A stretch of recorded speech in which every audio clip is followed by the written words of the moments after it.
Oi, gente, graça e paz. Vamos para o nosso momento com Deus? Vamos orar. Amado Deus, eterno Pai, te louvamos, Senhor, porque o Senhor é fiel, misericordioso, bondoso, Pai amado, justo, Criador do céu e da terra e tudo que nela há. Pai, te louvamos porque o Senhor nos dá a oportunidade de estar aqui te cultuando, Pai amado. Mesmo nós sendo pecadores, falhos, te entristecendo todos os dias, Pai amado. Mas ainda assim, o Senhor nos dá essa oportunidade de entregar a Tua palavra através da internet, Pai. Pai, te agradeço por mais um dia de vida, Senhor. Te agradeço pela Tua bondade, pela Tua misericórdia, Pai, pelos Teus livramentos dia após dia, pelos alimentos que o Senhor nos dá, tanto sólido como espiritual, Pai. E te agradeço por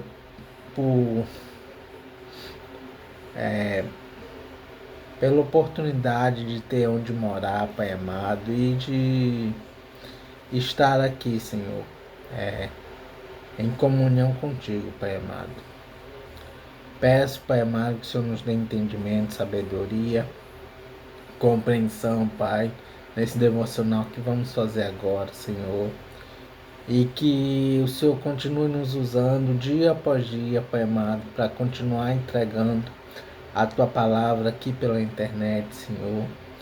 E que mais e mais, Pai, pessoas sejam alcançadas para fazer de Ti o único Deus da vida delas, Pai. Em nome de Jesus que eu oro. Amém. Vamos pro devocional de Spurgeon.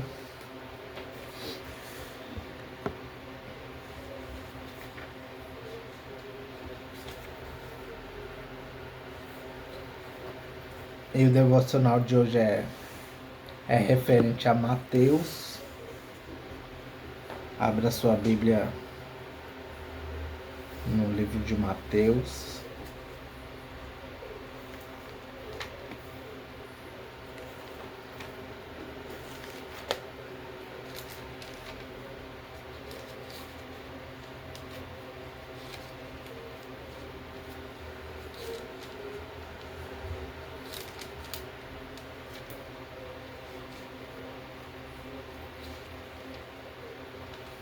Mateus capítulo 27.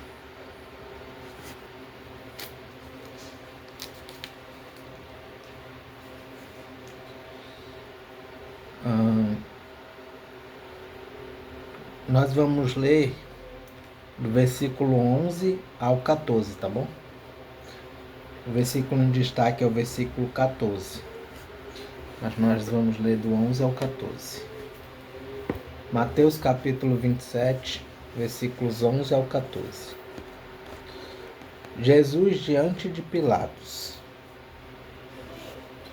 Jesus estava em pé diante do governador, e este o interrogou, dizendo: Você é o rei dos judeus?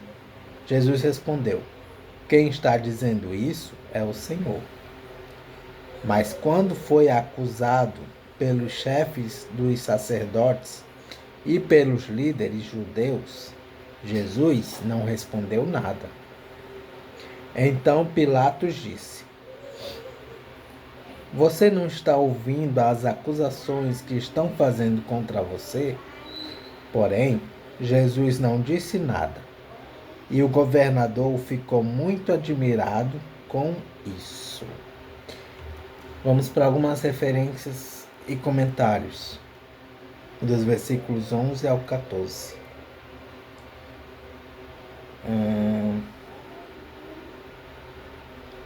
Só tem uma referência, só essa parte, que é o capítulo 27, versículo 12. Jesus não respondeu nada. Referências Mateus, capítulo 26, versículo 63, e João, capítulo 19, versículo 9, e Isaías também, capítulo 53, versículo 7. E o versículo em destaque é o 14, que diz: Porém, Jesus não disse nada, e o governador ficou muito admirado com isso.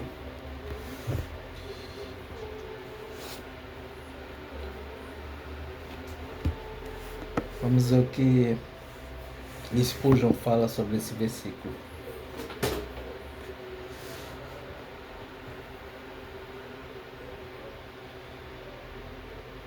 Ele nunca se calou quando era para abençoar os filhos dos homens, mas não disse uma única palavra a favor de si mesmo.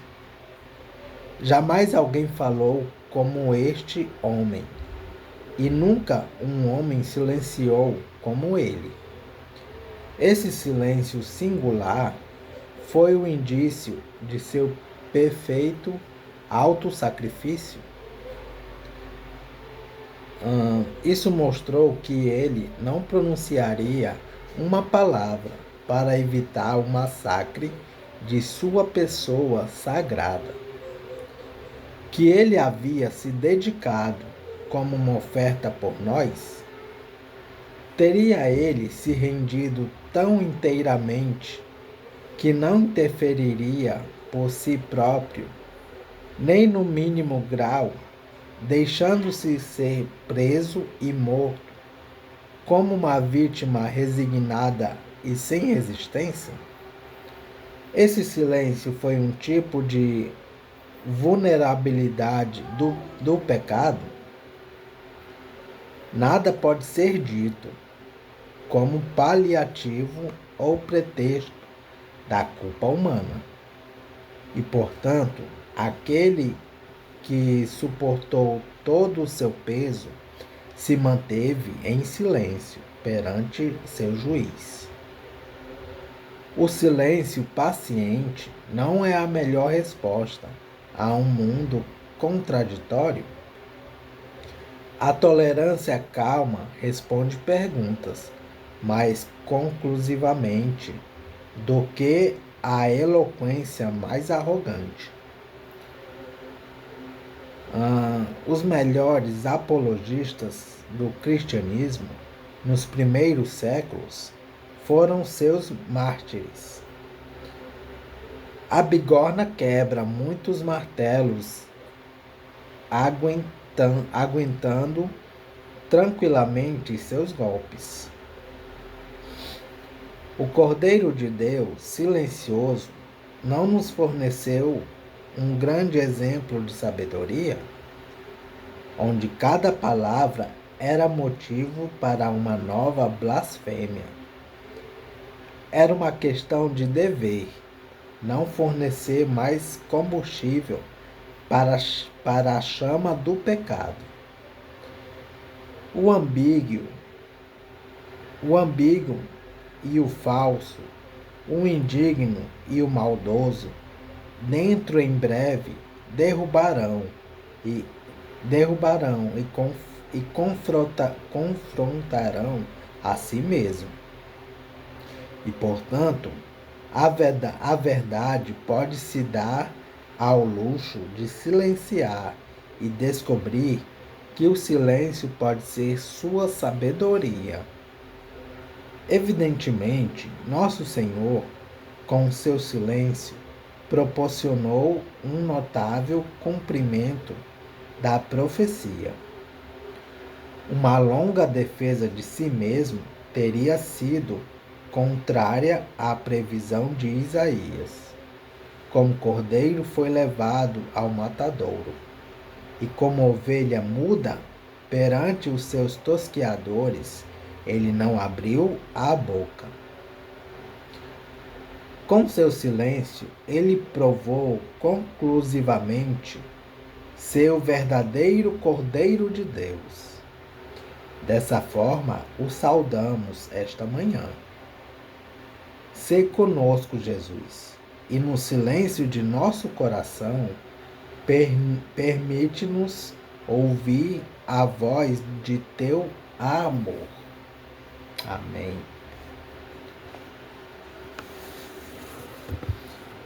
Vamos continuar a leitura em Salmos. Salmos número 106. A bondade de Deus para com Israel. Uma introdução desse salmo diz: Salmo histórico, referência, introdução do Salmo 3, versículo 8, em que se dá ênfase à desobediência e às rebeldias de um povo inclinado a pecar contra seu Criador e Salvador. O salmista pede a Deus que tenha misericórdia do seu povo e mais uma vez o salve. Referências, versículos 4 e 5 e 47. O salmo começa com louvor e petição, versículos 1 a 5.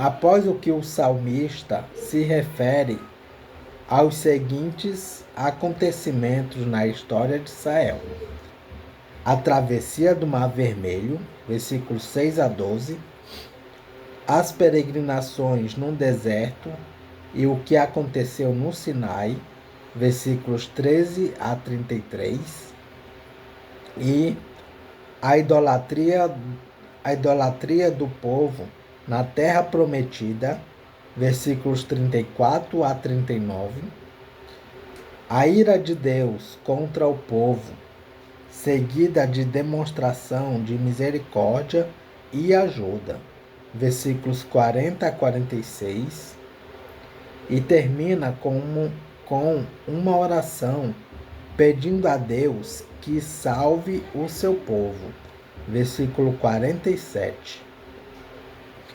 A mesma linha de pensamento deste salmo se encontra em Isaías 63 e em Ezequiel, capítulo 20, versículos 2 a 44.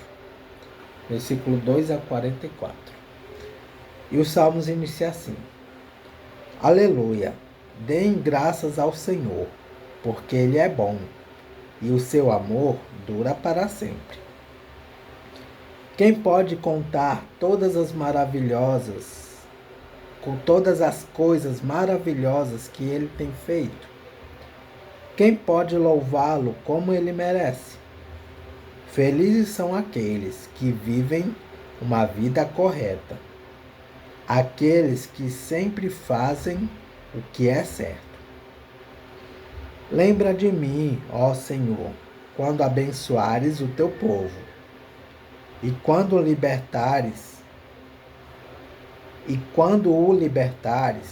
liberta-me também a mim. Deixa que eu veja o teu povo progredir e que eu tome parte na felicidade da tua nação, na alegria daqueles que pertencem a ti. Nós temos sido maus e perversos. Pecamos como os nossos antepassados pecaram. Quando estavam no Egito, eles não entenderam os feitos maravilhosos de Deus.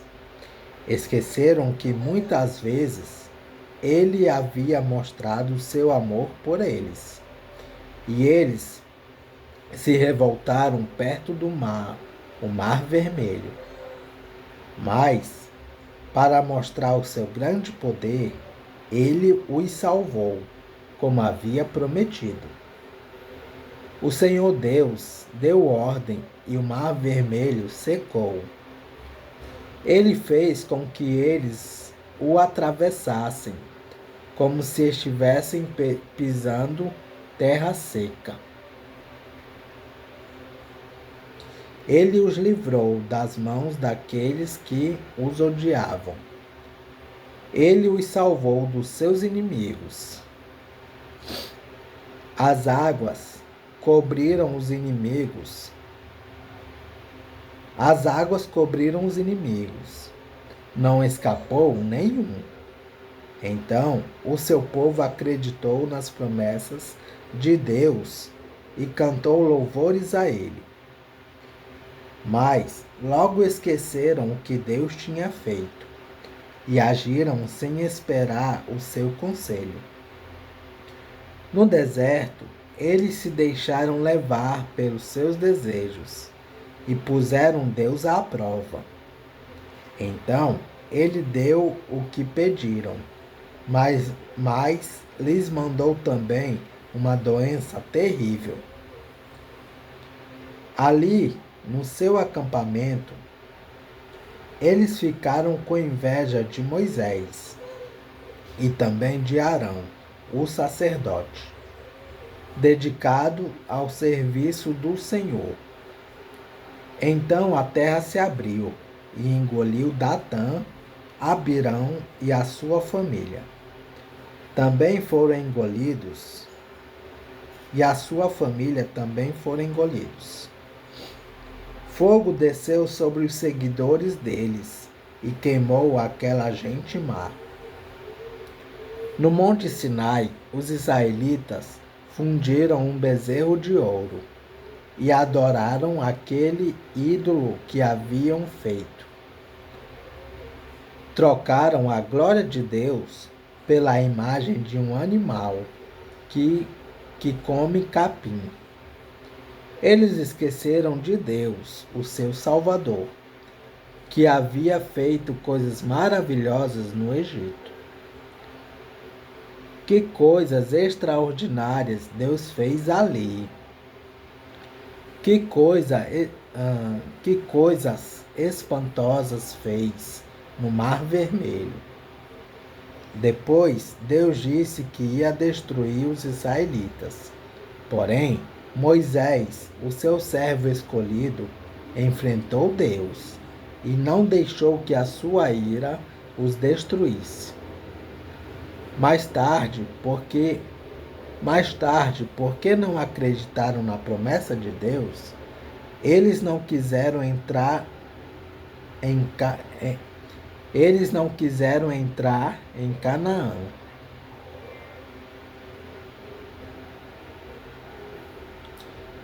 Aquela terra tão agradável. Eles ficaram nas suas barracas, se queixando, e não quiseram dar atenção a Deus, o Senhor. Então, o Senhor lhes deu um aviso solene. Ele os faria morrer no deserto, espalharia os seus descendentes entre as nações pagãs, deixando que morressem em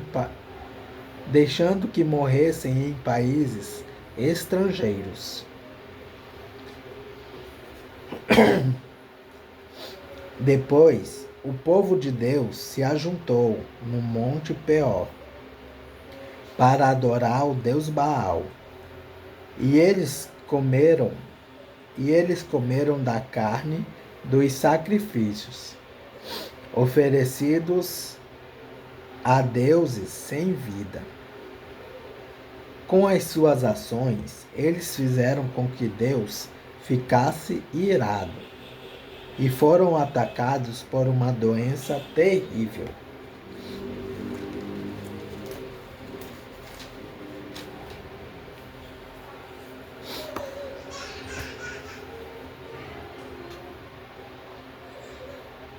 Mas Finéias castigou o culpado e a doença acabou.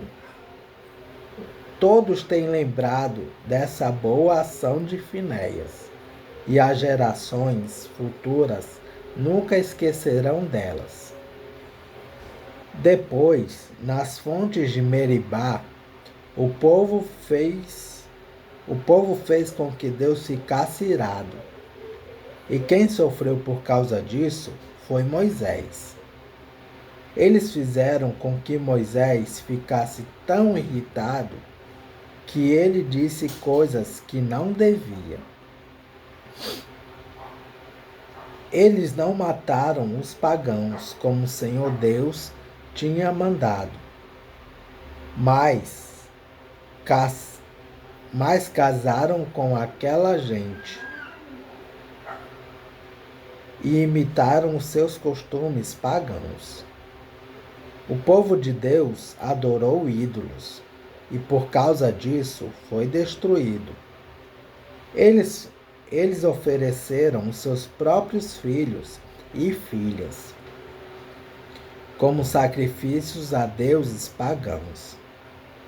Mataram aquelas crianças inocentes, os seus próprios filhos e filhas, como sacrifício aos ídolos de Canaã.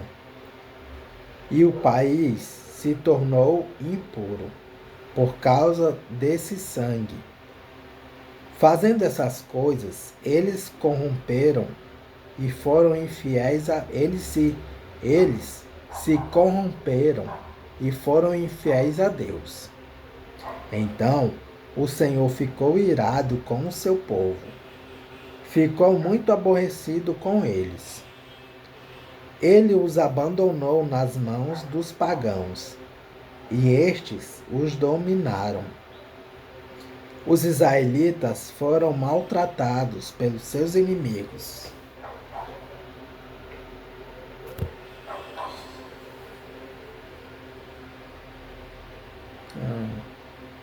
E ficaram debaixo das ordens deles. Muitas vezes Deus livrou o seu povo, mas eles preferiram se revoltar contra ele e se afundar ainda mais no pecado. Porém, quando pediram a sua ajuda, Deus os ouviu e se voltou para eles quando estavam aflitos.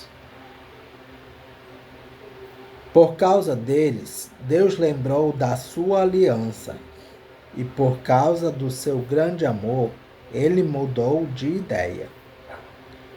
Deus fez com que aqueles que os levaram como prisioneiro Deus fez com que aqueles que os levaram como prisioneiros tivessem pena deles. Ó Senhor nosso Deus, liberta-nos, tira-nos do meio dos pagãos e leva-nos de volta para a nossa terra. Assim, nós te daremos graças e com prazer te louvaremos, ó Santo Deus. Louvemos o Senhor, o Deus de Israel. Louvem o Senhor agora e sempre. Que todos os povos da terra digam: Amém, Aleluia. Amém. Como nosso Deus é tão misericordioso, né, gente? E a gente é rebelde dia após dia. E é isso, gente. É o Salmo de número 106. Que Deus os abençoe.